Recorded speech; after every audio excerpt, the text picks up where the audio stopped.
کیا مطلب؟ یعنی زمانہ ہمارے ذہن کی ساخت کا نتیجہ اس لیے ہے تاکہ ہم اپنے تجربات کو مرتب کر سکیں، ورنہ ہم کبھی بھی اپنے تجربات سے استفادہ حاصل نہیں کر پائیں گے اگر زمانہ نہیں ہوگا۔ زمانہ خارج میں موجود نہیں ہے۔ علامہ کشمیری رحمہ اللہ ان تمام مباحث سے واقف تھے، وہ ارسطو کے فلسفے سے واقف تھے، وہ افلاطون کے فلسفے سے واقف تھے، وہ آئزک نیوٹن کی رائے سے واقف تھے، وہ کانٹ کے فلسفے سے واقف تھے، اور یہی وجہ ہے کہ انہوں نے کانٹ کے اس فلسفے کو ترجیح دی اور یہ کہا کہ زمانے کے بارے میں کہ الزمان ہوا بھی لا نحن بھی ہوا بنا، کہ زمانہ ہم سے ہے، یعنی ہمارے ذہن میں ہے، وہ موجود ذہنی ہے، زمانہ خارج میں حقیقت مطلقہ نہیں ہے۔ یہ بات مرقات الطارم میں حضرت علامہ کشمیری رحمہ اللہ فرما رہے ہیں، لیکن اس کے بعد جو انہوں نے ایک جملہ فرمایا وہ ہے کل کی ڈیبیٹ سے متعلق۔ حضرت فرماتے ہیں کہ وَإِذًا لَا مَعْنَى لِإِلْزَامِ تَعَطُّلِ الْفَيْضِ وَنَحْوِهِ۔ اب کیا مطلب ہے اس کا؟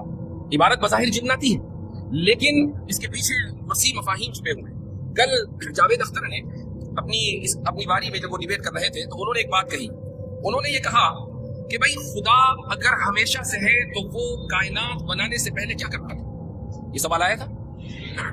اب اس کا جواب کہیں اور نہیں ہے، خود علامہ کشمیری نے ان 3 الفاظ میں دے دیا، اذن لا معنی لالزام تعطل الفیض ونحوه۔ کیا مطلب ہے اس کا؟ اس کا مطلب یہ ہے کہ اگر زمانہ ہم سے ہے، زمانہ خارج میں حقیقت مطلقہ نہیں ہے، تو پھر یہ اعتراض ہی لازم نہیں آتا کہ زمانے سے پہلے خدا کیا کر رہا تھا، چونکہ زمانہ تو خارج نہیں۔ اب یہ بات 3-4 الفاظ میں حضرت علامہ کشمیری رحمہ اللہ نے اپنی کتاب کے اندر لکھ دی ہے، لیکن یہ ہماری کمی ہے کہ ہم ان مباحث سے واقف نہیں ہیں، ہم ان کتابوں سے واقف نہیں ہیں۔ تو جب میں یہاں طلبہ عزیز سے مخاطب ہوتا ہوں اور ایسا کئی مرتبہ ہوا تو میری کوشش یہ رہتی ہے کہ میں علم کلام کے احیاء کے تعلق سے طلبہ کی توجہ مبذول کراؤں، اساتذہ کی توجہ مبذول کراؤں۔ یہ وہ کتابیں ہیں کہ جن کو سبقاً درسن ہمیں پڑھنے کی ضرورت ہے۔ اگر یہ کتابیں ہم پڑھیں گے تو دنیا کے کسی بھی فورم پر جا کر ہم گفتگو کر سکتے ہیں، ڈیبیٹ کر سکتے ہیں، مکالمہ کر سکتے ہیں۔ ضروری یہ ہے کہ آپ اپنے اسلاف کی تراث سے جڑیں اور ان کی لکھی ہوئی کتابوں اور ان کی چھوڑی ہوئی تحریرات سے آپ استفادہ کریں، تب جا کر یہ ممکن ہوگا کہ آپ ان فورمز پر جا کر گفتگو کر سکیں گے۔ ایک اور بات کل کی ڈیبیٹ میں آئی تھی اور وہ یہ تھی کہ جب ویسے عام طور سے سوال جواب ہوتا ہے اور خصوصاً جب اتنا ٹینسڈ ماحول ہو، آپ کو اس کا اندازہ نہیں ہے چونکہ ہم اس کمرے میں موجود تھے جہاں 200 افراد تھے اور ماحول بڑا ٹینس تھا۔ ابھی مفتی شمائل صاحب اپنی بات کر رہے تھے، اب یہ تھا کہ بھائی اب جاوید اختر کیا کہیں گے، وہ جاوید اختر نے اپنی بات کہی، میرے ذہن میں یہ چل رہا تھا کہ مفتی شمائل کیسے اس کا جواب دیں گے، اور ٹینس ماحول، ہر ایک آدمی اس سے متاثر تھا۔ اب سوال و جواب کا سیشن شروع ہوا تو بات جینوسائیڈ کے اوپر آ گئی، غزہ میں جو حالات چل رہے ہیں کہ بھائی اللہ تعالیٰ اگر عادل ہے اور اس کی صفت عادل ہے تو پھر آخر وہ ظلم کو روا رکھے ہوئے کیوں ہے، وہ مداخلت کر کے اس ظلم کو کیوں نہیں روک دیتا۔ یہ بات وہاں آئی اور مفتی شمائل صاحب نے جو جواب دیا وہی حقیقی جواب ہے۔ جواب یہ تھا کہ اللہ تعالیٰ الحکیم ہے، وہ العلیم ہے، یعنی اس کی حکمت انلمیٹڈ، انفینٹ، یعنی غیر محدود ہے، اور اس کا علم غیر محدود ہے۔ اگر آپ اس کے ایک ایک فعل، جو خود افعال اس کے غیر محدود ہیں، ایک ایک فعل کی حکمت کو جاننے کا مطالبہ کریں تو آپ خود اپنے آپ کو العلیم بنانا چاہتے ہیں، جو ممکن نہیں ہے، کیونکہ اگر آپ کے ذہن میں تمام کی تمام غیر محدود حکمتیں آ جائیں تو علم غیر محدود ہو جائے گا اور پھر آپ بھی الحکیم ہوں گے اور آپ بھی العلیم ہوں گے، اور یہ ممکن نہیں ہے۔ تو اس لیے اللہ تعالیٰ کی ہر حکمت کو جاننا ممکن نہیں ہے۔ تو اللہ کی کوئی نہ کوئی حکمت ہوگی کہ بچے مرتے ہیں، عورتوں کا ریپ ہوتا ہے اور نقصان ہوتا ہے، زلزلے آتے ہیں اور طوفان آتے ہیں اور طرح طرح کی آفات و بلیات و مصائب آتے ہیں، یہ اللہ تعالیٰ کی اس میں حکمتیں ہیں۔ لیکن یہاں پر ایک بات کا اور اضافہ میں کرنا چاہوں گا۔ حضرت شاہ صاحب رحمہ اللہ نے حجت اللہ البالغہ میں شروع میں ایک مبحث ذکر کیا ہے اور یہ ہے حسن اور قبح کا۔ بالکل شروع میں یہ مبحث آتا ہے، اس میں اشاعرہ کا جو انہوں نے نظریہ پیش کیا ہے وہ یہ ہے کہ اشاعرہ کے نزدیک حسن اور قبح نقلی ہے، عقلی نہیں ہے۔ کیا مطلب؟ اس کا مطلب یہ ہے کہ اللہ نے جس کام کو حسن قرار دیا، جس کا حکم دیا وہ حسن ہے، اور اللہ نے جس کام سے روکا وہ قبیح ہے، اور اللہ کے کسی بھی فعل میں اور کسی بھی کام میں قبح ممکن نہیں ہے۔ یہ اشاعرہ کا نقطہ نظر ہے۔ اب اس نقطہ نظر کو اس سوال کے اوپر فٹ کریں، جب اللہ کا کوئی بھی کام قبیح نہیں ہے، اس کا ہر کام حسن ہے اور مالک الملک ہے، وہ اپنی ملکیت میں جس طریقے سے چاہے تصرف کرے، آپ لبرلز کو یہ کہیں کہ بھائی تم عورتوں کو ابورشن کی اجازت دیتے ہو، کیوں؟ وہ یہ کہتے ہو کہ بھائی میرا جسم میری مرضی کا اصول ہے نا، یہ اس عورت کا جسم ہے، اس کی مرضی ہے، وہ چاہے اسقاط حمل کرائے یا اسقاط حمل نہ کرائے، تم اس کو مکمل تصرف کا اختیار دیتے ہو، یہاں تک کہ پیٹ میں پلنے والے بچے کی جان لینے کا اختیار دیتے ہو۔ یہ اختیار تم خدا کو کیوں نہیں دیتے؟ کیا یہ اس کی ملکیت نہیں ہے؟ کیا ہم اس کی مملوک نہیں ہے؟ کیا یہ دنیا اس کے تصرف میں نہیں ہے؟ صاحب تصرف اور صاحب ملک اپنی ملکیت میں جس طریقے سے چاہے تصرف کرے وہ حسن ہی حسن ہوگا۔ ایک مجسمہ ساز اگر مجسمہ بنانے کے بعد مجسمہ توڑ دے تو کون ہے جو اس سے سوال کرے کرے. ایک تصویر بنانے والا تصویر بنانے کے بعد تصویر کو پھاڑ دے تو کون ہے جو اس سے سوال کرے؟ خدا نے اس جہاں کو بنایا ہے، سنوارا ہے، یہ خدا جانے کہ اس جہاں کے ساتھ کیا کرے گا. یہ اشاعرہ کا نقطہ نظر ہے جو حجت اللہ البالغہ میں ذکر کیا گیا ہے. یہ جو میں نے یہ سارے مباحث جو آپ کے سامنے میں ذکر کر رہا ہوں اور ڈیبیٹ سے جو کل مکالمہ ہوا ہے اس کا ریفرنس دے رہا ہوں. یہ صرف بتانا مقصد ہے کہ آپ کے پاس وہ تمام مباحث کتابوں میں لکھے ہوئے ہیں. یہ کوئی کتابیں یورپ سے نہیں آئی ہیں کہ جن کو پڑھ کر مفتی شمائل نے کل جوابات دیے تھے. یہ کتابیں کوئی ایسی لائبریریوں میں نہیں ملتی کہ جہاں آپ پہنچ نہ سکیں. یہ ایسی زبانوں میں نہیں لکھی ہوئی ہیں جس کو آپ پڑھ نہ سکیں. یہ آپ ہی کی زبان میں لکھی ہوئی ہے، آپ ہی کے بڑوں میں لکھی ہوئی ہے، آپ ہی کے یہاں دستیاب ہے اور بہت سو کے یہاں الماری میں رکھی ہوئی بھی ہے. کام صرف اتنا کرنا ہے کہ اٹھانا ہے اور پڑھنا. تو میرے بھائیوں دوستو، میرا صرف یہی پیغام ہے کہ اپنے آپ کو آپ اپنے اکابر کے منہج سے اور ان کی تراث سے جوڑیں اور انشاءاللہ آپ دیکھیں گے کہ آپ میں کا ہر ایک شخص مفتی شمائل ہوگا. آپ میں کا ہر ایک شخص اس مرتبے پر فائز ہوگا کہ جہاں اللہ سبحانہ و تعالی آپ سے احقاق حق اور ابطال باطل کا کام لے گا. مفتی شمائل صاحب نے آخر میں ایک بات ذکر کی اور بڑی اچھی ذکر کی، اور وہ یہ کہ طرح طرح کا تعصب مختلف جگہوں پر پایا جاتا ہے. ایک نئی قسم کا تعصب ہے ادارہ جاتی تعصب. مفتی شمائل اگر نہ بھی کہتے تو میں یہ بات ضرور کہتا ہوں کہ کل کے بوسے نے اس تعصب کی دیوار کو ختم کر دیا. یہ حقیقت ہے کہ آج اگر ایک ندوی فاضل کا دیوبند کے طلبہ استقبال کر رہے ہیں تو اگر تعصب کسی کے ذہن میں ہوتا تو یہ استقبال نہ ہو رہا ہوتا. مفتی شمائل صاحب آج کے دن کے ہیرو ہیں اور ندوے سے پہلے دیوبند آئے ہیں اور اس کے بعد انشاءاللہ ندوے جائیں گے اور میں بھی انشاءاللہ شاید جاؤں، ابھی طے نہیں ہے، وہ خبر پہنچ جائے گی وہاں. وہ منہ سے نکل گیا، واپس لیتا ہوں، رجوع کرتا ہوں. ایک اور بات میں بتا دوں کہ آج سے کوئی تقریباً 1.5-2 سال پہلے میری یہ کوشش ہوئی کہ جاوید اختر کو ڈیبیٹ پر بلایا جائے اور بیچ میں کچھ لوگ تھے تو انہوں نے جاوید اختر سے رابطہ بھی کیا اور جاوید اختر نے حامی بھر لی کہ ہاں بھائی ڈیبیٹ کریں گے، اور یہ بھی کہہ دیا کہ میں مفتی صاحب کے چینل پر ہی آ جاؤں گا، میرا اپنا کوئی چینل نہیں ہے. مجھے بڑی حیرت ہوئی کہ بھائی بہت زیادہ وسعت ظرفی رکھتے ہیں اور اس میں کوئی شک نہیں ہے. ہماری ان سے ذاتی طور پر بھی ملاقات ہوئی ہے.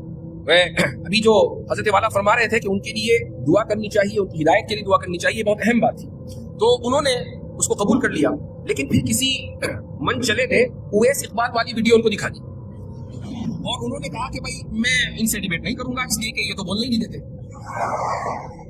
پھر بات ختم ہو گئی. پھر انہوں نے کہا کہ میں شکاگو آ رہا ہوں، وہاں ہی مفتی صاحب رہتے تو وہیں بات کر لیں گے. وہ آئے لیکن کوئی ایسی صورتحال نہیں بن پائی اور گفتگو ان سے نہیں ہوئی. جب ہم پرسوں ان سے ملے ڈیبیٹ سے ایک دن پہلے، میں اور مفتی شمائل صاحب ان سے ملے، ان کی ٹیم سے 2-3 لوگ اور تھے، تو وہ مجھے دیکھ کر کہنے لگے کہ میں نے آپ کی وہ اویس اقبال والی ویڈیو دیکھی ہے، آپ نے بہت ہی سنجیدگی سے کلام کیا ہے اور آپ نے مکمل موقع دیا ہے سامنے والے کو بولنے کا. تو میرے ذہن میں آیا کہ ابھی 1.5 سال پہلے آپ نے یہ کہہ کر مناظرے سے پیچھا چھڑایا تھا کہ میں بولنے نہیں دیتا، اور ابھی وہ وہی ویڈیو آپ اس کی تعریف کر رہے ہیں ماشاءاللہ. لیکن چونکہ ہر چیز کا ایک وقت مقرر ہوتا ہے، اس کے لیے رجال متعین ہوتے ہیں، اس کے لیے افراد متعین ہوتے ہیں. اس کام کے لیے اللہ تعالیٰ نے مجھے نہیں مفتی شمائل صاحب کو چنا تھا. اللہ تعالیٰ نے اس کام کے لیے مفتی شمائل صاحب کو توفیق دی تھی، ان کے لیے توفیق لکھی گئی تھی. اس لیے میں چاہے جتنا بھی زور لگا لیتا یہ کام ہونے والا نہیں تھا. ہاں اتنا ضرور ہے اور میں تحدیث نعمت کے طور پر یہ کہوں گا، اور میں نے مفتی صاحب سے بھی یہ کہا کہ بھائی میں صرف یہ چاہتا ہوں کہ اس پورے کام میں تھوڑا سا حصہ میرا ہو جائے. صرف اسی نیت سے میں آپ کے ساتھ لگا ہوا ہوں اور جو کچھ بھی تیاری ہو رہی ہے اس میں مشورے میں شامل ہوں. باقی ان کی اپنی محنت ہے اور یہ ان کی تواضع انکساری ہے کہ انہوں نے سارا کریڈٹ اپنے اساتذہ کو دیا اور مجھے بھی شامل کر دیا. فجزاک اللہ احسن الجزاء. آخر میں صرف یہی کہوں گا کہ اپنے اکابر کی تراث کو پکڑے رکھیں، اپنے اکابر کی کتابوں کو پڑھیں. کانٹ سے زیادہ حضرت تھانوی رحمۃ اللہ علیہ کا فلسفہ ہے. کانٹ کا فلسفہ حضرت تھانوی رحمہ اللہ کے فلسفے کے سامنے کوئی حیثیت نہیں رکھتا. حضرت تھانوی کے ملفوظات ہی آپ پڑھ لیں تو آپ کو حیرت ہوگی کہ حضرت نے کیا کیا چیزیں لکھی ہیں. انتباہات مفیدہ پڑھیں، اشرف الجواب پڑھیں، حجت اللہ البالغہ پڑھیں، ابقات پڑھیں جو شاہ اسماعیل شہید کی لکھی ہوئی ہے. اسی طریقے سے حضرت نانوتوی رحمہ اللہ کی کچھ کتابیں ہیں، آپ ان کو پڑھیں. تو ان کتابوں کو جب آپ پڑھیں گے تو آپ بھی انشاءاللہ اسی میدان میں اس لیول پر کام کر رہے ہوں گے کہ کل آپ کے لیے استقبال یہ دیے جائیں گے. جزاکم اللہ خیر الجزاء وآخر دعوانا الحمدللہ رب العالمین. اچھا، یہ مولانا محمود صاحب نے آج کی اس انجمن فکر و تحقیق کی طرف سے یہ جو آج کے پروگرام کا انعقاد کیا ہے تو میں شکر گزار ہوں.